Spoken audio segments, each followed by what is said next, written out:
ফটোশপের মাধ্যমে কিভাবে খুব সহজেই আপনি আপনার টি-শার্টের কালার পরিবর্তন করতে পারবেন সেটাই আজকে আমি দেখাবো।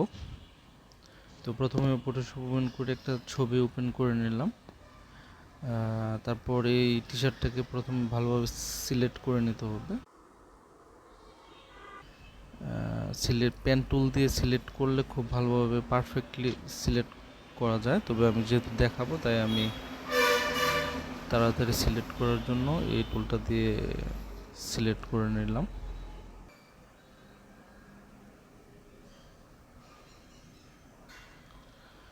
তারপর কন্ট্রোল জে চেপে এটাকে ডুপ্লিকেট করে নেব, এটা কপি করে নিলাম।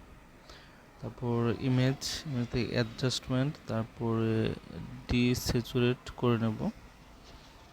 টি শার্টের কালারটা যখন গ্রে হয়ে যাবে তখন অন্য আরেকটা কালার খুব সহজেই ম্যাচ করবে। তারপর একটা সলিড কালার নিয়ে নিচ্ছি, যে কোনো একটা কালার নিয়ে নিতে পারেন। পরে এটাকে ভালো না লাগলে আপনি চেঞ্জ করে দিতে পারবেন। আপাতত আমি এই কালারটা নিয়ে নিলাম। তারপর এটাকে অল্ট চেপে ধরে ক্লিপিং মার্কস করে দেবেন, তাহলে টি শার্টের মধ্যে এটা পারফেক্টভাবে চলে আসবে। তারপরে এখান থেকে কালার করে দিবেন।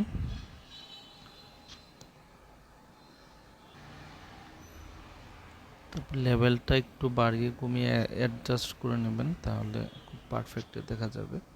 এটাকেও ক্লিপিং মাস্ক করে নিতে হবে, তাহলে লেভেলের যে এটা শুধু টি শার্টের মধ্যেই আসবে।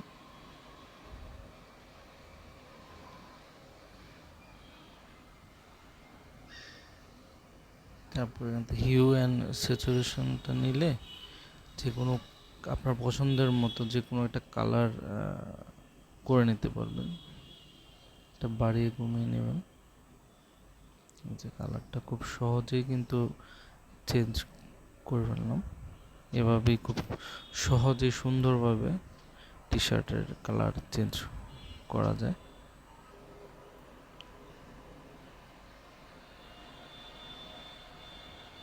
এই যে আপনার যদি কালার ওইটা পছন্দ না হয় তাহলে এটাকে অন্য একটা কালার দিয়েও চেঞ্জ করে নিতে পারবেন।